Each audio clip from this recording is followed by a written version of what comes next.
I'm building a tiny teardrop camper from scratch, the Wander Tears Vaga.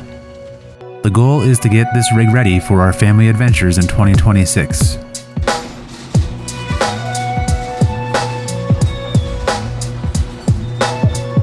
So time to take a break from the cabinets and start to make the sides for this teardrop camper. But to do that, we got to get this out of the way so I can get to the plywood underneath here. And these are the pieces. I've got 5 1/2-inch, just stuff I got from Home Depot. I didn't get Baltic birch for this stuff. And I've got a couple of friends on here. Those are Henry's.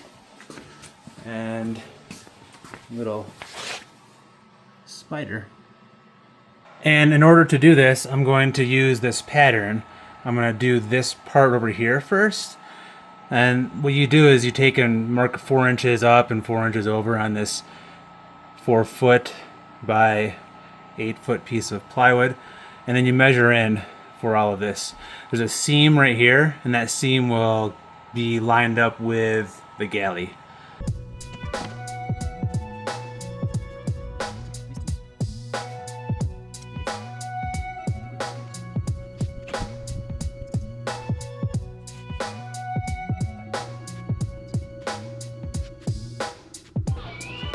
All right, I got those all marked off, and I started to scribe a line.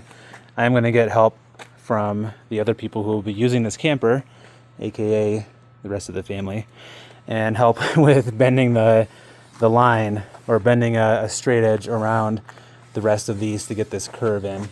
Addie's going to help me with drawing the lines on here because we're a good team for line drawing.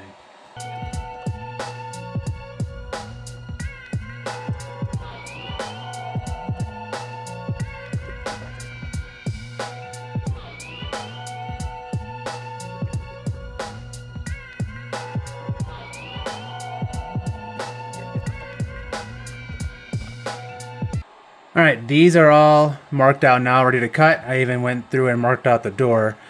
But I was thinking, I don't have a 4 1/4 inch radius thing laying around. Maybe you could find something with like a coffee can or something, but I have a better idea. Let's see if Alex can help me with something. Hello. Hey kiddo. I have a challenge for you. Do you accept? Yeah. Here's the challenge. So here on the plans, we have this door cutout. That's a cutout on the inside and the exterior walls. This is the interior wall. But see, it's not just a point over here. See how it's a radius? Mm-hmm. So these corners right here need to have a radius that's 4 1/4 inches from the inside here. So we could use something like a compass, but I think it'd be more fun to do a 3D print or a CAD model too. What do you think? Yeah, I think that'd be really cool. I already have some ideas on what I'm gonna CAD up. Cool. All right. Show me what you CAD up. Uh-huh. Sounds good. Sounds good. Cool. Cool. All right. So Alex did some CAD work for this tool. Just like a rounded edge. Like it's like a triangle that has a radius of 4 inches and 1/4. Exported it, and with this file we sliced it up with we tinkered with the settings, and I sliced it up, and we now have the G code. So we're gonna get this 3D printer set up and ready to make our tool piece here.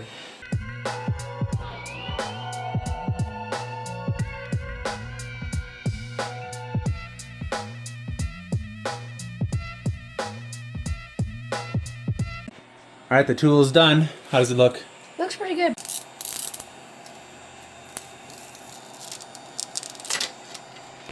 All right. So we'll just do a quick check to see if our curve lines up with the curve of the door. That looks pretty good, huh? Yeah. This works pretty good. This flat floor piece, which is kind of thin, is great for holding it in place. And then we can just line up these little tail extension pieces on the lines and get our curve. There we go. Well, ready to cut. We got our lines drawn.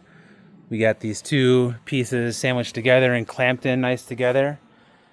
So I'm going to start over on this end here and make some relief cuts to get up close to the line, just so when some of these bigger pieces start to fall off, I'm not gonna have a huge piece fall.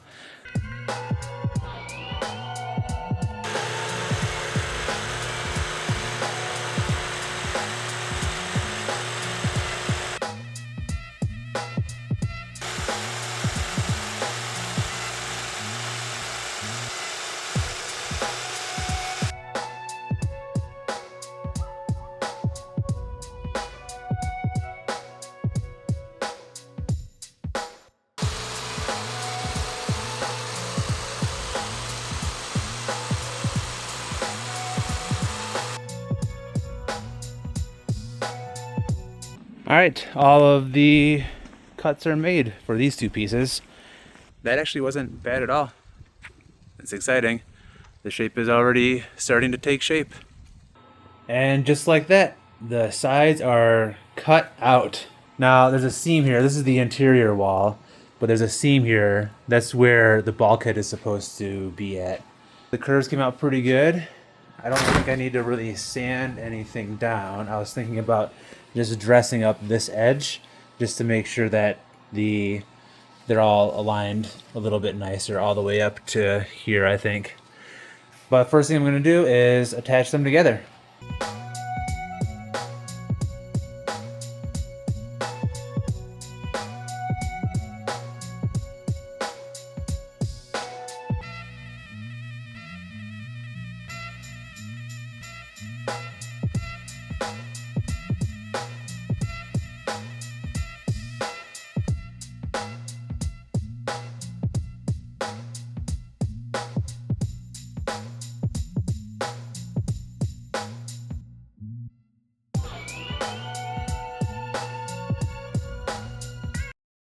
And that's one done, both inside and out.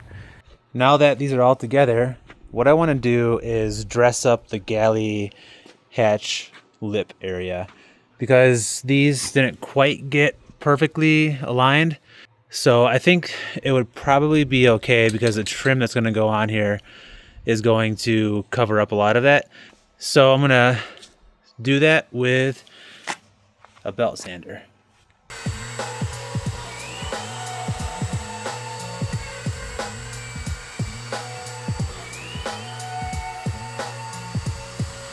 I got these all trimmed up and dressed up nicely.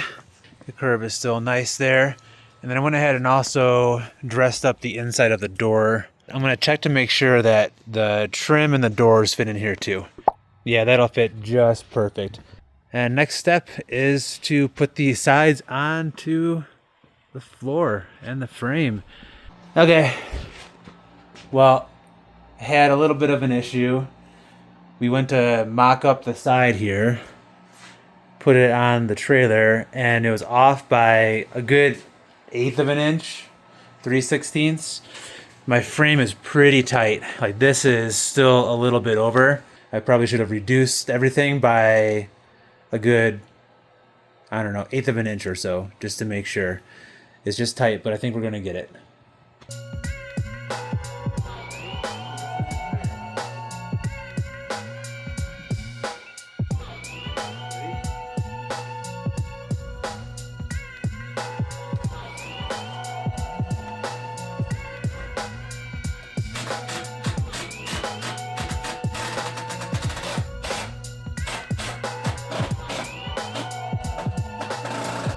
Got it up, guys.